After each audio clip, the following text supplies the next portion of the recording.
Welcome to the Horror Unmasked podcast, where we unmask the monsters and explore the lore. I'm Amber. And I'm Lily. And today we'll be dissecting Little Shop of Horrors. Let's feed it.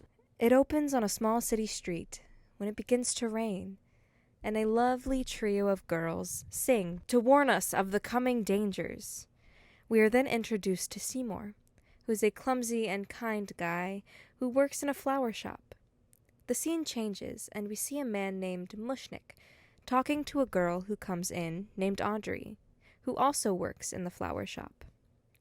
Mushnik, at first, is talking about how he is glad she finally showed up for work, but then notices the shiner she has on her eye and becomes angry. He talks about a greasy boyfriend beating up on her again, and that he thinks he is not a good person. Seymour then comes up with a box of pots for plants, just to smash them, and Mushnik gets upset. He goes on to complain about his business and the area when the town sings about Skid Row and the unfortunate nature of the area. It then goes back to the shop as time elapses, and Mushnik gets upset again about there not being any customers and that he will have to close up shop.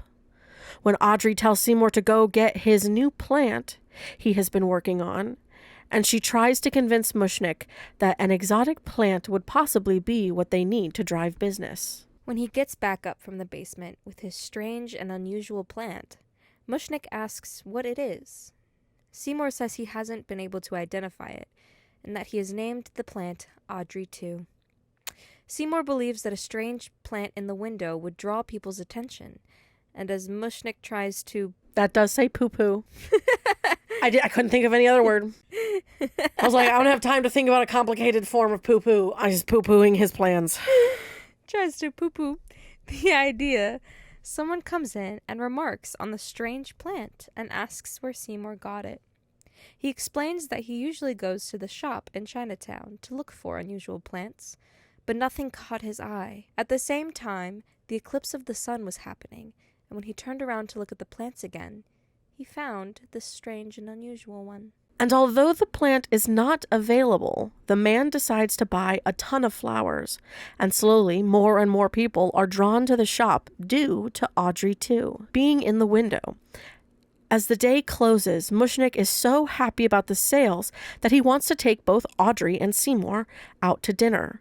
But Audrey is going on a date with her boyfriend, and no one is happy about it. But before Mushnik and Seymour can leave the shop, Audrey too suddenly wilts, and Mushnik demands that Seymour nurse the plant back to health. Seymour then brings the plant downstairs and begins to lament over not knowing how to help the plant, as he has done everything he can think of that a plant would need. He later jokes about it wanting blood, and he cuts himself on some roses, when all of a sudden he hears a kissing or sucking sound coming from behind him. He realizes that Audrey too does indeed want blood. After Seymour gives it some blood and leaves, the plant then begins to grow bigger and have more leaves. We then see Seymour in a waiting room of sorts, revealing he's in a radio studio, where he's invited to talk about his strange plant, and is able to attempt to promote the shop. At the flower shop, Mushnik and Audrey, who arrives late, listen to the end of the broadcast. And although Seymour never got to say the name of the business, Mushnik is not worried, as it's still good advertising.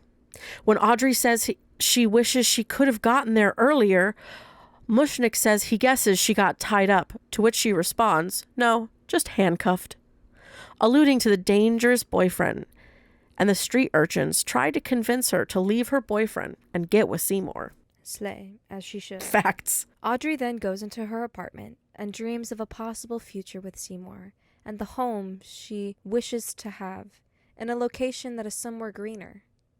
We then see Seymour with bandages on his fingers and him letting Audrey too feed from him. It then shows the shop full of people and Mushnik on the phone when Seymour looks tired and haggard, comes in. Mushnik asks about a special client's order, but Seymour forgot about it, and he goes into the back, where Audrey creates the arrangement as he laments to Audrey about how he's forgetting things and owes everything to Mushnik. Audrey sets him down and says he has a low self-image and that he should go shopping. And Seymour asks Audrey if she would help him, as she has a better fashion sense. They're so sweet. Yeah, it's very cute. As Seymour asks if they can go tonight, she says she has a date with her boyfriend. Mushnick is not happy, and as Audrey says that he is a professional, Mushnick exclaims, "What professional rides a motorcycle and wears a leather jacket?" The scene suddenly cuts to the boyfriend on his bike, and he talks about all the terrible things he did as a kid, and that his mother said he would find a way to use his natural tendencies to become a dentist. The weirdest suggestion, but go for it. The scene changes back to behind the shop, where Seymour is tossing out some plant water, when the boyfriend arrives and is clearly using laughing gas as a drug for himself. Interesting. Yeah. I mean, being on laughing gas is really fun, but damn. Yeah. Seymour tries to stop him from going into the shop, and before anything bad can happen, Audrey introduces Oren as her boyfriend. That's when Oren recognizes Seymour and tries to guess his name, only for Audrey to say it, which makes Oren mad, and is only happy when she says, "I'm sorry, doctor." And then they leave together. That is the creepiest fucking thing in the world. No, yeah. What can you do I know, right? when your boyfriend is an abusive motorcycle dentist? As Seymour goes back inside and complains to Audrey too about Oren, the plant then acts like it's dying again, only to say, "Feed me." And it is revealed that Audrey too can talk. And Audrey too wants fresh blood and convinces him to go and kill Audrey's boyfriend. The next day, Seymour goes to Oren's office and pretends to have an appointment with him. And as he is brought back and sat in the chair, Oren straps himself to a strange device which pumps laughing gas to his nose. And as Seymour reveals his gun that he was hiding, Oren's machine breaks, and before he overdoses and dies, he asks what he did to him, which Seymour responds, "It's what you did to her." Period. Facts. Seymour then takes the body back to the shop and around back, where he begins to chop up the body. But unbeknownst to him, Mushnick came back and sees what he is doing. He runs off, and Seymour takes all the parts and gives them to Audrey too. The plant is happy and grows even more, and Seymour gets no sleep over the terrible thing he has done. The triple thing he's done. Triple. Fucking Christ. Oh, I should have said it like that. No sleep over the triple thing he has done. I know, right? It is the next day, and he sees Audrey and talks to her as she had just gotten finished talking to the police about her missing boyfriend. And Seymour says, would it be so bad if something did happen to him? Audrey says it wouldn't be so bad, but she doesn't feel she deserves a nice guy. And they go on to honestly fall in love with each other as Seymour finally says how he feels about her. And they kiss. Yep. So sweet. Yes. Woo! As they go their separate ways for the night, Seymour goes to the basement, where he goes to lay down in his bed, only for Mushnick to come out and reveal that he knows what Seymour did. Mushnick says that he is taking him to the police and pulls out a gun to escort Seymour up the stairs, as we hear Audrey too convincing Seymour to let him have Mushnick for dinner, as he now knows what happened. However, before they leave, Mushnick decides on a better plan of Seymour taking Audrey and leaving town to lay low for 30 to 40 years, and that he can keep the plant, and gives him an ultimatum of going to jail or giving Mushnick the plant. Audrey too then leans forward and opens its mouth, and as Mushnick asks what to feed the plant, Seymour slowly walks Mushnick back and into the mouth of Audrey too, where he is swallowed whole. Because that's how you deal with your problems. You feed them to a human devouring plant. But that's so shitty, because Mushnick basically raised him. He so, literally like, did. Yeah. Boo. Yeah. The very next scene is Seymour being in many business-like meetings where he's given promotional opportunities along with a possible show. The chaos of it all is clearly getting to Seymour, and as he finally gets to the shop, there's already a camera crew and lights set up. Before much can happen, Audrey 2 collapses to the floor, clearly wanting to be fed, and Seymour kicks everyone out. Seymour's out back of the shop when Audrey comes out to see what is going on. She tries to convince him to be happy about his success. When he hears that there will be a check brought tomorrow by the show people who will come back, he decides that it would be enough to get away with Audrey to someplace better and greener. And he asks Audrey to marry him. She says yes. Woo! Spoiler warning. Skip ahead. I mean, first, to be fair, there are a couple different endings, so... Yes. So, But anyway, this is the ending we've decided upon. because we like it better. Facts. As night falls, Seymour attempts to sneak out of the shop, but Audrey 2 notices and demands food. And as he says he will bring it meat from the store, and that is it. And as he leaves, Audrey 2 suddenly wraps its vines around things in the shop to pull itself closer to the phone. And it calls someone. We then see Audrey pick up the phone, and at first she thinks it's Seymour, but it is not Seymour. As Audrey 2 says, "It's me," and she sees it peer out the window at her. Audrey runs over to the shop where Audrey 2 tries to convince Audrey to give it water, then grabs her and starts to eat her. Seymour arrives just in time to pull Audrey out before Audrey 2 can completely consume her. That's a lot of Audrey's all in one sentiment, but I mean, Yeah. that's what fucking happened. Yeah, it's like that Spider-Man meme.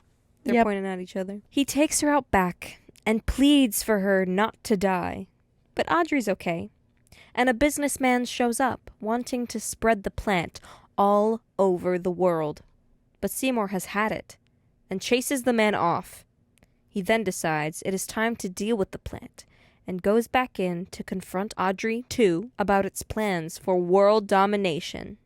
They commence with a fight, and as the fight continues, the roof collapses as Audrey 2 thinks it has won. Seymour's hand comes out from under the rubble with an electric wire and puts it on one of Audrey 2's vines, electrocuting it and exploding. When the dust settles, Audrey looks on, trying to see if Seymour survived.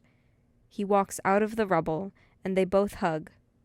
They're out front of their new home, and newly wed, happy and bright, somewhere green. As we pan down, we see a small version of Audrey 2 in their flower bed. The end. Dun dun dun. All right. Holy shit. Okay. So, this was a cute movie. It was a musical, so it was lots of fun. Mm-hmm. It was released December 19th, 1986. It had a budget of 30 million doll hairs. Yep. The box office was 39 million. Oh, so they didn't really... They didn't make a whole lot. They only made 9 million more than what they had. Yeah. The director was Frank Oz. Mm-hmm. Legend. I'm not gonna lie, this and the next film were very fucking difficult to try to research when in regards to not being the fucking play versions of them. The musical versions on Broadway or whatnot. Yeah. This had a 91% on Rotten Tomatoes, so that's not bad. Yeah. That's pretty good. It was a cult And- classic for a reason. Yes. 94 run times, only like an hour and a half. Yeah. I guess depending on which ending you get, though. Yeah, we'll get to the other ending. The production company was Warner Bros., and the music was composed by Miles Goodman. Yep. Our lovely cast is Rick Moranis as Seymour Krelborn. Seymour Krelborn. Ellen Green as Audrey. Mm-hmm. Vincent Gardenia as Mushnick. Levi Stubbs as Audrey 2. And Steve Martin as Orin Scrivelio. DDS. DDS. As is requested by Orin. Yeah, he would ask that. Oh, yeah, he Or would. he'd punch you in the face, probably. Facts. I personally could not find a lot of background on Audrey 2. It was just a lot of like stuff we pretty much already know, just getting into more depth about it, and then like how he relates to like Venus flytrap and Oh, yeah, all of that. I get that. It's the mythological, like, plant creature. Yeah, basically, because people were like, how the heck does Audrey 2 like digest its victims when, you know, it doesn't really have a stomach? It literally, like, does what a Venus flytrap does. Mm-hmm. It's directly themed after Venus flytrap, but it's, Yeah. you know. But basically, Audrey 2 came down to Earth. I found that it was 490 light years from Earth, from Kepler 186f. Okay, that's very specific. Very specific. I was like, okay, I don't really know a whole lot about that planet, though. Yeah. So basically, people have made theories that the solar eclipse of the sun was from the spaceship that Audrey 2 came down in. Gotcha. Like, that's why there was an eclipse and he beamed down. That's fascinating. Yeah. Pretty cool. Yeah, that's definitely interesting because, so I don't quantify this as spoilers because this is not my ending that I like, but like spoilers for a couple seconds while we talk about the alternate ending, because there is an alternate ending. So essentially in the alternate ending, Audrey goes to the shop, starts to get eaten. Seymour pulls her out, takes her, she's in the back. She dies anyway. Boo. But she asks him to feed her to the plant because then at least Seymour will be, taking care of her because she'll be one with the plant. That's weird. It's fucking weird. So he feeds her to the plant and then is, schmooicidal and decides to go up to the roof where... Hold on. I like how, because you know how in videos when people put like different fucking letters... hate it too. No, different letters for like the word. You just did that in real life. I did that in real life. Yes, I did. In real life. Oh my God. He's up there and then all of a sudden a weird businessman like shows up and is like, hey, look what I'm going to show you.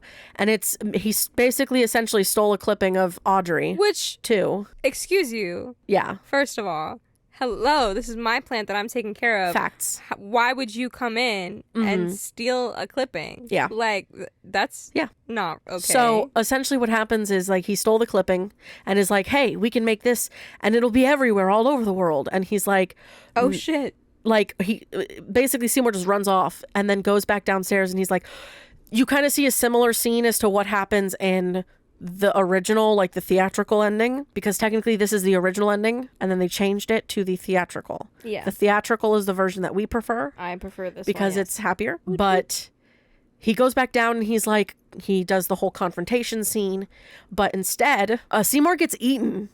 And then there's like, I guess you see an American flag and then the singers come out and I don't know what they sing about, but it's like the Audrey 2 ends up in a bunch of like shops all over. It's like taken over. And then all of a sudden just like the end of the film is like the world is being destroyed as a bunch of giant Audreys. How big do they get? Fucking massive, like house size. Like they're busting out of the sides of like skyscrapers. Oh my God. They're massive. Like massive. And they just like, it's destruction and chaos. And I'm like, yeah, that's not my ending. No. Nope. I mean, that's pretty cool, but I want Seymour and Audrey to, get together. have a little happy life. Yeah. Because they say that, so kind of going into a little bit of the notes, the original ending, like we just kind of went over, is very different than what we see. When it was filmed, it was such a disaster in test screenings that they had to reshoot. What? Like it was a disaster. Like nobody liked it. Damn. And so it actually caused the film to be pushed to the winter of 1989 instead of coming out in the summer because they had to reshoot the ending. Several songs from the original ending were removed, which is the Meek Shall Inherit and Don't Feed the Plants. This sounds very poorly planned out. Yeah, and in regards to the dark ending, it was restored on the 1998 special edition DVD release of the film. However, the DVDs were recalled just days after hitting the public. What? When producer David Geffen planned to re-release the film in theaters with the original ending intact. Ooh. Even though the movie failed to be shown in theaters with the original ending. The version was included in a 2012 Blu-ray release of the film, which is why we have it now. Yeah, that makes sense. So, yeah, the real ending, the actual ending that was the first one that was thought up is fucking dark as shit. It is a horror movie. Yes, but usually there's always a survivor. I know, this one had no final girls. Final girls. Nothings. It was not a happy ending. No. But it's like a delightful, wacky musical. Yeah. I'm gonna tell the cute little story of me trying to watch this movie for the first time. Go for it. Obviously, you know it because you were there. Uh-huh. But I think it was a day our family was playing D&D, and you know, your bro decided to make drinks, Yes. and I was a youngin, Yes. and I was like, well, not that young. You were I was not like, You were I was not like a 10, child. girl. Youngin No. does not mean the same thing. You were like maybe a year was ago. like- You were It was fucking not like, a year ago. You were at the old apartment. yeah, we I was like- haven't been living here for a year yet. We just moved in, girl. I think I was still like in high school though. I think I was like 16. Yeah, I was. No. No, I wasn't. No, you were not. No, I wasn't. No, I was. Oh, that's embarrassing. That's Yeah. embarrassing. Girl, we moved into this house Because we were in talking August. about college classes. I Yeah. remember that. Yeah, I think I was. Probably 19. I might have just. It was probably that summer. I think I was just going into college. So 19, Yeah, 18, 19. 18, 19. But I don't drink a lot. I don't drink. That's not really. I didn't. I Yeah. don't. But It was like a pina colada. It had like a small amount. something. But it didn't taste like alcohol really. So Yeah, because it doesn't. I just downed it. Yeah. Bad idea. Yeah. I ended up like literally while the girls were singing Skid Row, I had to leave and like Go throw up. go throw up. Yep. Um While I was in my bedroom, I definitely heard that happen. yeah. Because at the time. You didn't want to watch this movie. No, with I was in us. the... No, it was... I didn't even know y'all were watching it. We literally finished playing D&D. And No, we we said leveled... we were no, gonna- we leveled up. I went to my room to go level up. And then y'all made the choice that y'all were going to watch that movie. I wasn't don't even out remember there. that. I didn't even know thought about you it. just decided you didn't want to watch it with us. No. We finished playing D&D, leveled up. No one else wanted to level up. And I'm like, I'm fucking going in and leveling up because all y'all bitches keep forgetting to level up. And to this day, I still forget. And still, some people forget to level up right before. And I'm like, you got to level up that night or else, because the next time you come in, you want to make sure that you're in the right stats and all your shit. Yep. Oopsie. But yeah, so I feel embarrassed saying that I hadn't seen this movie before like a couple weeks ago because I'm a theater person. Yep. That's so sad of me. Yep. But that's fine. That's fine. It's okay. Oh, okay. Hmm. So here's an interesting thing that I have here about the budget. Okay. So at the time that it was produced, Little Shop of Horror was the most expensive movie in the history of Warner Bros. Yeah, like that 30 million. It had a is budget lot. of 25 million. Yeah, I saw that too. What happened? It just, that's what it is. It had the They went up 5 million the because they all time, had to like it was- reshoot everything? Or- No, it didn't.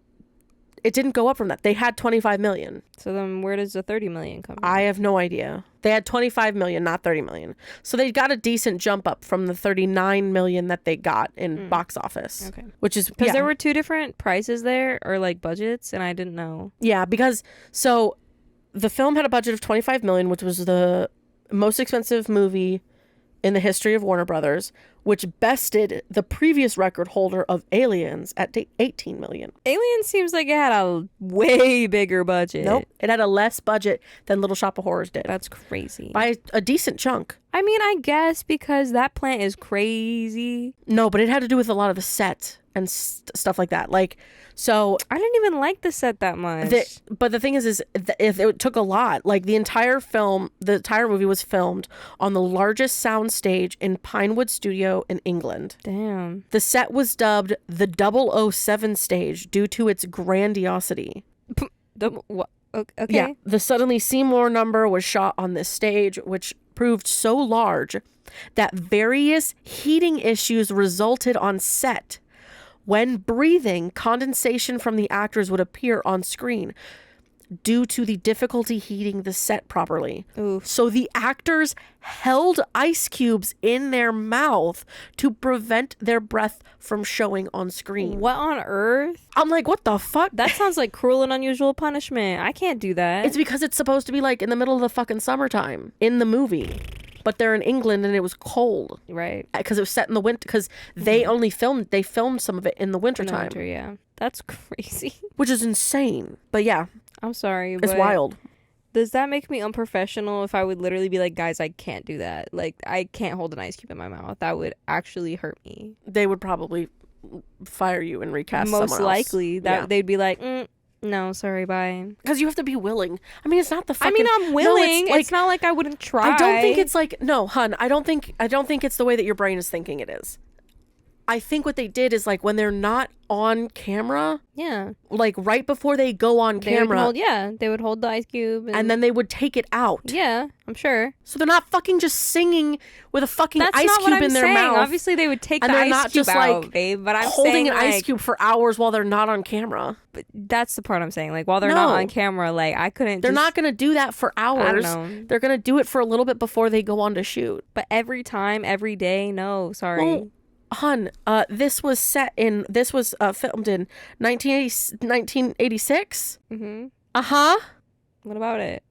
We're in 2023. It would never happen. I know. It would never fucking happen now. I'm just saying. Ow. That would not happen. As much as I love ice, I don't understand how people can just like. This is way off topic, but there's like a study where like women have more pain tolerance than men, and like they did like sticking their hands in ice bowls, and like women could last way longer. I would not be able to. I can't Mythbusters did a whole thing on that. Yeah, no. Redheads have, regardless of whether they're women or men, redheads have a lower pain tolerance. Aww. Like a significant lower pain tolerance. Wow. I did not know that. Yeah. Mythbusters did a whole thing on it. That's crazy. Which is hilarious, but yeah. Anyway, that's way off point. Yeah. I thought when I was doing research for, Audrey 2, it was really funny. Like all of the lore stuff on it. It was like they said that its occupation is carnivorous alien plant. I mean, that's his job. In facts, technically. It has all of the powers and skills. So obviously intergalactic travel. Yes. That's pretty dope. Knowledge of English. Yeah. The English language. I mean, I assume that regardless of whoever the fuck it ran into, it would probably be able to speak whatever language it was. Probably. Since it is an alien. Yeah. So that's where like the telepathy thing comes from. Yeah. Apparently it knows like all of Earth's history and culture. Which is wild. Mm-hmm. It's got protective outer skin, so it can deflect bullets. Yep, which we see in the film. I don't see why powers and skills, why large vines is under powers and skills. Because it can use it to attack you. At the end it made like essentially legs-ish. Yeah. Sprouting speaking buds. Yep. It's pretty cool. Yep. Immunity to almost any conventional weaponry. Yeah. So... indestructible basically. So unless you bring a building down on it, that'll stop it. No, because it didn't die when the building came down on it. How did it die? It got electrocuted. That's right. We literally said it. And then asexual reproduction. Yeah. Pretty well, that cool. makes sense. It's a plant. I love its hobbies. The hobbies listed are singing, eating humans, and bullying Seymour. That was cute, even though, Yeah. it's murderous. Yeah. Yeah. Yeah. The goal is grow to full size, reproduce, consume the human race, and take over Earth. Yeah, that plan dies real fast when you run out of people. Yeah. Mm-hmm. I was just gonna say that the music itself is based on an off-Broadway musical by composer Alan Menken. And writer Howard Ashman. Yep. Who actually went on to write musicals for Disney. We love Alan Menken. Okay, I will say this as a theater person. Yeah. I will geek out over him. Yeah. He's written many things. Yeah.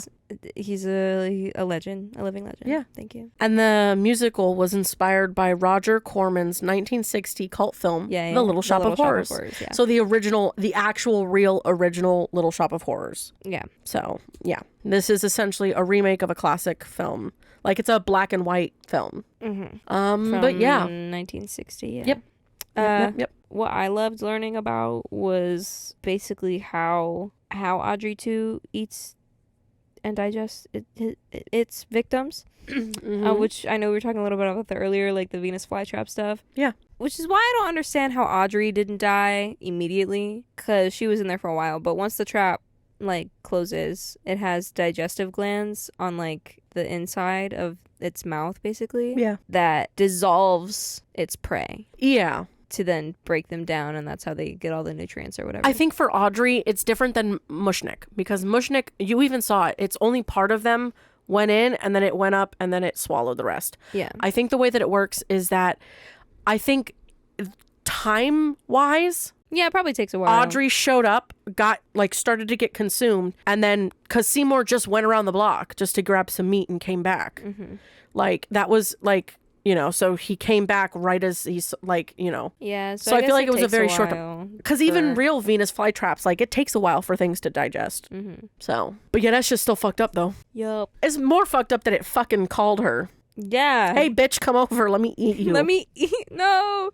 And then she lived right across the street and was like looking at her through the window. Yeah. No. Hell no. No, thank you. If I saw a giant fucking plant face like smiling and waving at me, I'm like, no, thank you. Not interested. So there were no digital optical effects for this. No green screen Insane. or CGI used in the making of this film. Yeah, you can tell. So basically, to achieve the various sizes of Audrey 2, 6 different sizes of the plant were constructed. 3 different scales of Mushnick's flower shop were also built, allowing production to work on different sizes of the plant simultaneously. Wow. Basically, once filming wrapped each day, the plant had to be scrubbed, patched, and repainted for the following day. For scenes involving the actors interacting with the largest version of Audrey 2, the frame rate was decreased to 10 and 16 frames per second, which required the actors to mouth their lines in slow motion. Yes, yeah, I saw that. Because when they sped it up, it would look normal, but they had to do it slow-mo. Which is wild. That would throw me the fuck off trying Yeah. to read that in slow motion. But at the same time, you can't even tell. Like, No, you I can't. had no I had idea. no effing clue. And then in order to make the movements of Audrey 2's puppet to look realistic, the plant itself again was filmed at the 12 and then sped up to 24 frames in the final cut. And you have to think they also had to perform the singing in slow motion. Yeah, they were moving at half speed. And singing. Yeah. Not just talking, but singing and still sounding on key. Yeah. In slow fucking motion. My brain can't even wrap my head around how the songs sound so normal, but for a fact that they're doing it in slow-mo. It's just wild. And it looks fine. Fine, too. it looks Now, fine. I'm sure they weren't, like, that's obviously not the actual singing that they were doing. Like, they just put the song on top of the movie. But at the same time, like, that's a lot. That's difficult. Yeah, and then obviously Frank Oz's Little Shop of Horror is one of the most critically and commercially successful musical comedy of all time. The remake of Roger Corman's black and white 1960s horror movie of the same name, an adaptation of the 1982 stage play, not only received rave reviews, but it also earned roughly $40 million in global box office gross. Wow. So that's like all over. That is pretty good. That's not just like here in America. So it was pretty fucking cool. Pretty fucking cool, dude. One last thing about the plant itself. Yeah. So in the initial scene after Seymour first feeds it blood, to achieve the growth of the plant on screen, the plant was placed on a small dolly track hidden below the coffee can flower pot. So when they called action, the plant was slowly pulled towards the camera on the track to make it appear as if it was getting bigger. Ooh, that's cool. Yeah. I wanted to know, like, how they did all of the effects there, because it was just like... They had logistical issues. The scene where when Audrey goes back into her house and she's like, she starts singing like Somewhere That's Green song. Yeah. So they had to when they did the elevated pull away scenes, they had 2 large cranes in order to create the shot. So it was 2 cranes sitting one on top of the other, so that the camera would quickly transfer from one to the other as it first reached its first height limit, and then it would reach the next height limit. Oh, weird. And they say that like it's literally just like slightly noticeable when the camera slightly shakes when transitioning to the second crane. There's a slight shake when it switches to the second one, but I'm like, that's fascinating. Yeah. Because you would have never known that, because You don't think about it. Like, unless you're looking for these details. that they had 2 fucking cranes just one on top of each other. Right? To try to achieve that scene. It's wild. Yeah. So, the little girl with the braces that comes out of Orion's, like, office. Oh, yes. Jim Henson's daughter. That's Jim Henson's daughter. Yes. Heather. I had no idea. No clue. Jim Henson, also a legend. Yes. The Dark Crystal's so good. So good. Hell yeah. And it makes sense that she would be in it because, you know, it's a show about puppets and Yeah. he's... It's Jim Henson. It's fucking Jim Henson. The He's literally Muppets, like... Dark Crystal, like, just, he's the puppet master. Hell yeah. His theme song is Master of Puppets by Metallica. And then it's just a little thing about Bill Murray. His character. Yes. You know, the sadist. Yes. You have the same thing I have? That he improvised all of his lines. Yeah. Except for the initial scripted part in the waiting room. This man. Of course Bill Murray would. It's Bill Murray. Yeah. He's always good. But basically he was talking to Frank Oz and so Oz called Billy and asked him if he could, and basically Billy said he was asking if he had to say the lines. Bill's like, do I need to? Do I have to say the lines? And Oz was basically like, as long as you're the masochist and Steve is the sadist, then doesn't matter. Yep. So there he was. I mean, and you want to know what's really funny? Every take was different. Yes. All of it was ad-lib. Every fucking single take had a different line. Yeah. And they had 2 days of filming for that. Mm-hmm. And the editors struggled to cut a coherent scene together. Yeah. And apparently also the office, like the dental office, was like way gorier than it was, like with blood splatters on several of the walls. It was supposed to be like super gory because he's a fucking psycho. But when they had test audience look at it, they didn't like it. They didn't like the gruesome setting. Yeah. So it was cleaned up in the film. Older movies with gore like that, like subtle gore or overt, like everything's covered and stuff, like really freak me out. Oh yeah. Like I don't know what it is about it, but, and I don't mean like slasher films. I mean like, I don't know how to describe it. Yeah. I mean, because also like several of Oren's dental equipment that was there appears in Tim Burton's Batman. Oh. Yeah. The tools can be seen in Batman when the doctor is working on the Joker's face after falling into a vat of acid. That's pretty The Joker cool. at that time was played by Jack Nicholson, who made his big screen debut in the original Little Shop of Horrors, in which he plays the masochistic dental patient played by Bill Murray in the remake.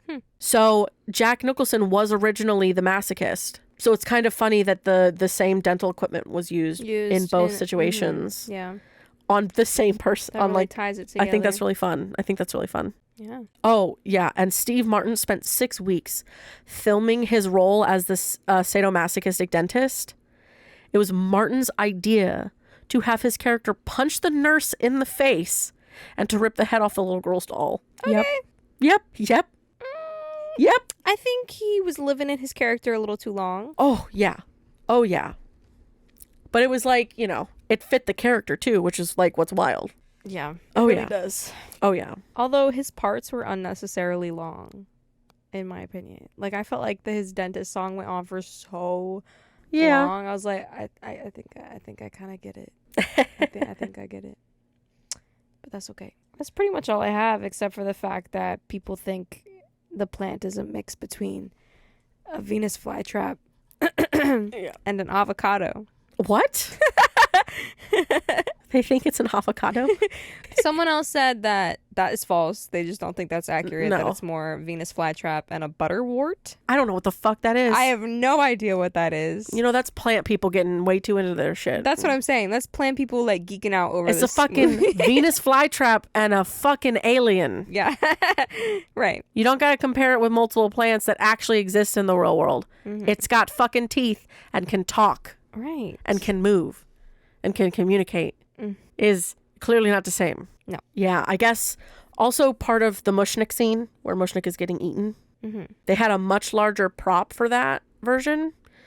And a fully scale model was used to match the height of the actor so that he would actually get swallowed. And that it didn't actually come equipped with lip movement. I think that's why the abilities, under abilities, it has telepathy. Because you see it like talking at him through the door. And then when Mushnik comes out and it puts its head down and it opens its mouth, it's not like singing. Yeah. Even though you can. So I think it's definitely one of those why it's part of that. Probably. Because I don't know any other part in the movie where Yeah. he had telepathy. Yeah. Oh, yeah. The only cast member on the stage production to appear in the film was Ellen Green as Audrey. Prior to her casting, Cyndi Lauper and Madonna were considered for the roles. Wow. And then Eddie Murphy was also considered for the voice of Audrey too, instead of Levi Stubbs. Wow. Which would be such a different sound. That would. I like who they went with. I like who they went with as well. Like, super facts. Don't get me wrong. Eddie Murphy's great. Love Eddie Murphy, but I just don't know if it would have. I think it would have not. It would have kept it too silly. Yeah. You think? Because he is Donkey all the way. I agree. And he's perfect at that. I apologize if you're hearing coughing. Guys, I am a little under the weather, but I'm getting better. Yay! But yeah. Send wellness wishes. Oh, facts. Fuck, I need this to go away. Definitely does not help. But yeah, so just in general, a little comment about the costumes of the time. So they were designed by Marie Allen.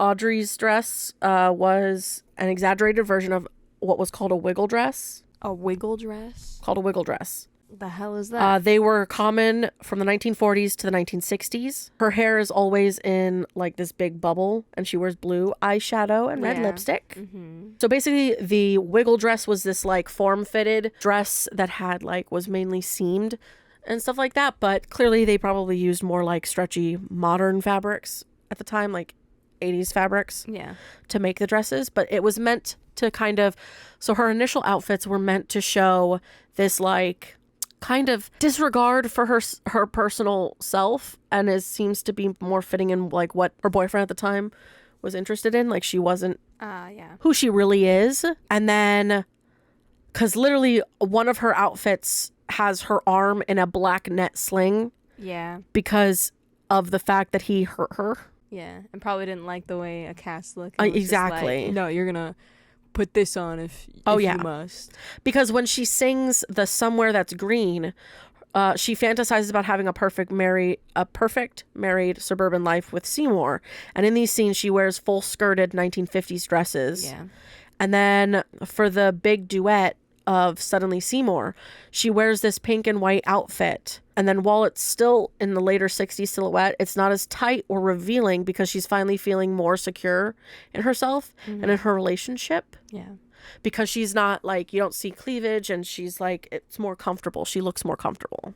So, yeah, it was a fun film to watch. Yeah. So you got me some 1-star reviews? I do. You do? And these are so funny. Let's do it. This first one irritated me. Oh, shit. And I was like, no way did you just watch this movie and still refer. Okay, hold on. Let me just. Okay. I had to sit through this horrible, incredibly stupid, and senseless excuse for a movie. Sorry. Because the wife actually thinks this is a cute film. I'm sorry. You just sat through this movie and watched this girl get abused, and you're still going to talk about your wife like that? I'm sorry. Could you repeat it? Because it didn't sound like English. No, because he had a typo. Okay. I didn't know if you read it verbatim. Because if you read it verbatim, it does not sound like English. No, I'll read it verbatim.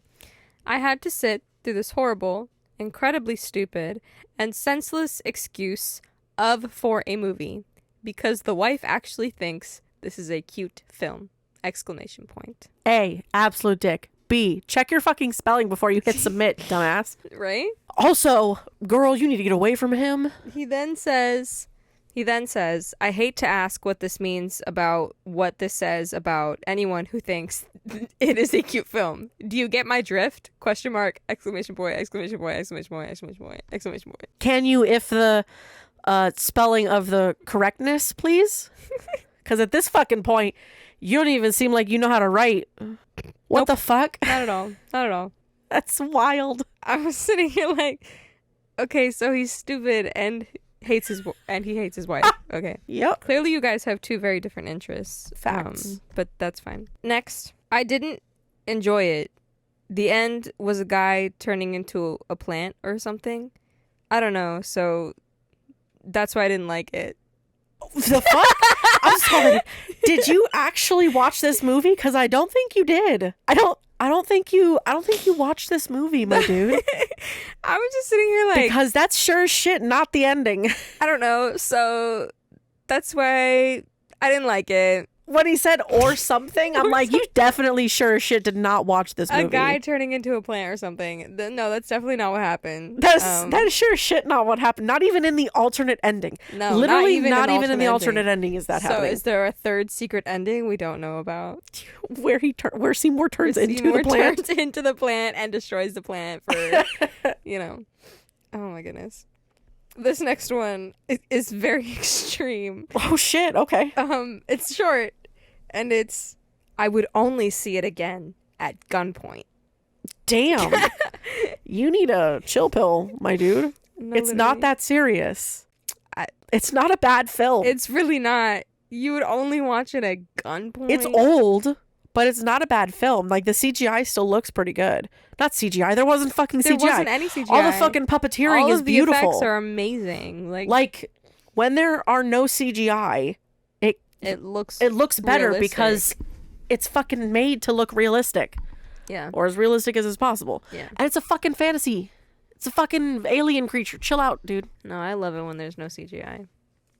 Because it feels way more authentic. It also shows the true capabilities of the special effects fucking community. Yeah, for sure. Like, yes, I am grateful that nowadays they are bringing in more practical effects and using Yes. CGI as more of just a booster. Which I think is what it should be. I think Like, that's 100%. you should only be using CGI 'Cause to fill in what you absolutely cannot They do. sure as shit did way too much only CGI for way too fucking long. Oh, yeah. It is so much better when It has there's made practical effects. so many things way too theatrical for me. And also they don't last.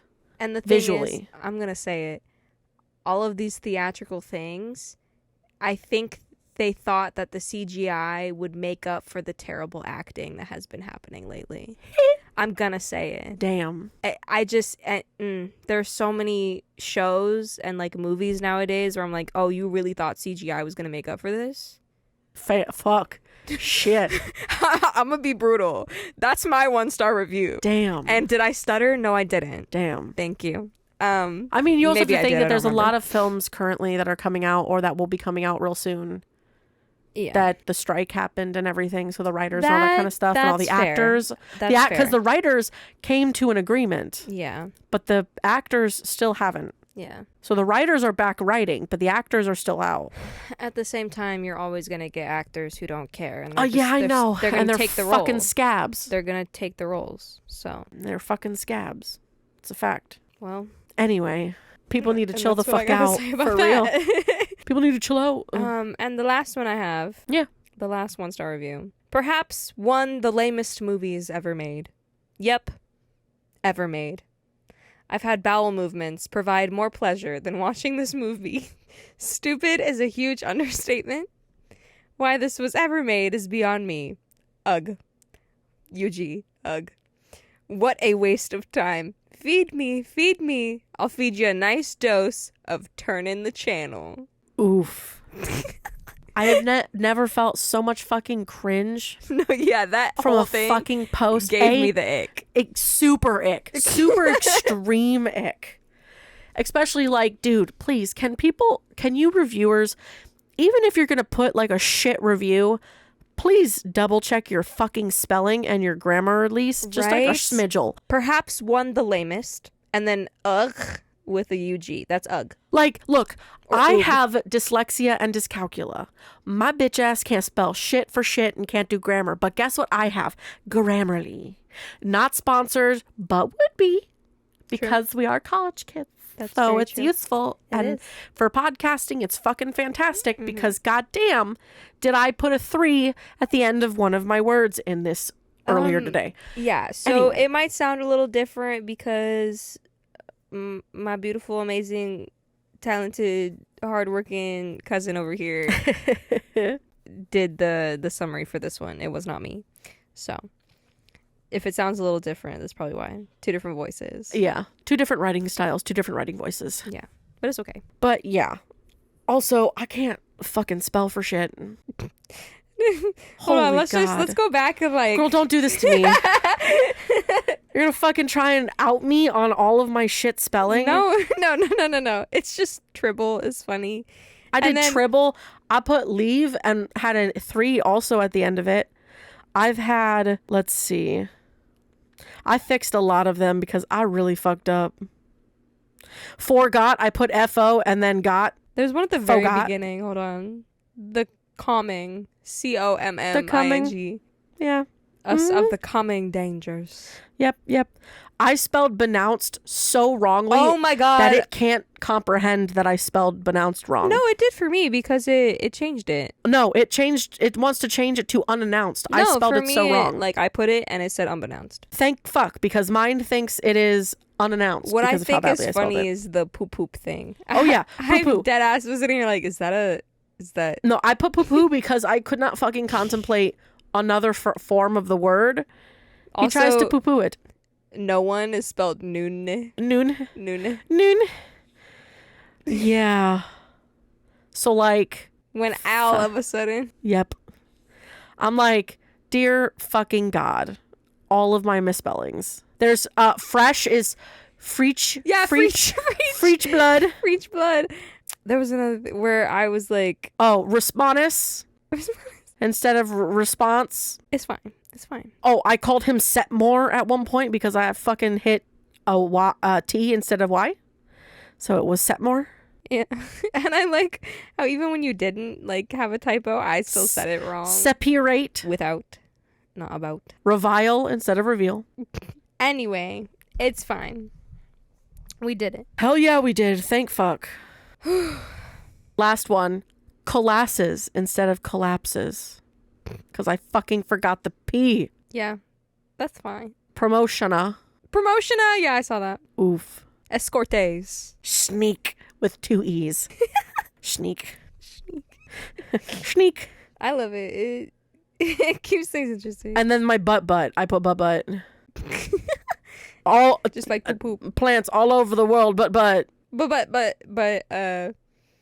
also the confronts with a U. double Confronts. the double shows. I'm trying to find that, but I can't. Mm-hmm. It then shows the show full with people. Where is Yep. that? It's where it says Audrey goes into her apartment, and then it's farther in Oh that yeah, one. and Shows to shows. and the home she wives. Yep. And the home she wives to have. Yep. She wishes to have. Fucking Christ. Huh. Yeah, it then shows the show full of people. Bussinesses Bussynesses. is at the end. And Bussinesses man shows up. A Bussinesses man. Where? The last paragraph. Oh, Bussinesses man. bussiness. That has the same vibe as bussy. Bugussy. Bussy. Continues instead of continues. Collapses instead of collapses. Yeah, you said Collapses. this one, yeah. No, it's a fucking another version of me Another spelling version. it wrong. Oh yeah, Collapses. Bussinesses. bussiness. Okay. I like bussinesses. I like bussiness. Audrey is okay, and a bussiness man. Oh fuck, that's so funny. A bussy man. A bussy man. Okay. Confronts, but it's like Oh man. actual U. Confronts. Confronts instead of O Oh yeah. with a U. Oof. My fucking spelling is a monster. We did it though. Hell yeah, we okay? And did. they never actually have to know. Holy shit. They will. I'll keep that in. It's fine. I fuck up sometimes too, guys. We all do. Oh, All right, just like all my sniffles and my wet mouth. facts. We all have flaws. All right. Okay. So our next episode is going to be on Beetlejuice. Betelgeuse. Love it. Yeah. Very excited for that. So, you know what to do. Little shop of horrors, little shop. Sorry, Was the I'm- earworm just there? It was. I saw the title and I was like, oh, I Yep, gotta. yep. Yeah, So- I'm showing my super talented singing skills. There you go. You just heard it here first, guys. Alrighty. So, remember to do all the good things, which is like, subscribe, follow, rate us, review us, all that kind of stuff. Push us out there. Otherwise, Audrey 2 will It's coming eat for you. We both rhymed in different ways, Exactly. but it worked. So send an email at horrorunmasked@gmail.com. Let us know what you think about this. Like, which ending do you like, to be honest? Yeah. Follow us at Instagram and Twitter at Horror Unmasked. Listen on Spotify, iTunes at Horror Unmasked Podcast. Subscribe to our YouTube at Horror Unmasked Podcast. And I think with that, There's only one thing left to ask. Will you fear? or will you fear not?